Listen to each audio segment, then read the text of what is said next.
நான் மாந்தோப்பில் நின்றிருந்தேன் அவள் மாம்பயம் வேண்டும் என்றார் அதை கொடுத்தாலும் வாங்கவில்லை இந்த கண்ணும் வேண்டும் என்றார்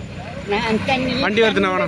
சின்ன வேலை விருந்துக்கு வருவா நாளுக்கு நாளை தூது சொல்லடி மெதுவாக இளம் கோயினிலே அசைந்தாடட்டுமா நெஞ்சில் சேர்த்து கல்லடி சுவையா நடராஜா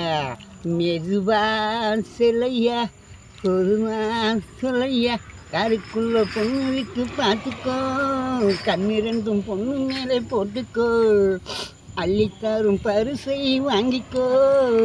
அப்புறமா வேறு ஒன்றும் கேட்கணும் எது உனக்கு தெரியும் எனக்கு புரியும் கல்விக்குள்ளே நல்ல பேரை வாங்க வேண்டும் பிள்ளைகளே நம் நாடு என்னும் தோட்டத்திலே நாளும் மலரும் முள்ளையிலே நல்ல பெயரை அவ்வளோ தான் இருக்கு.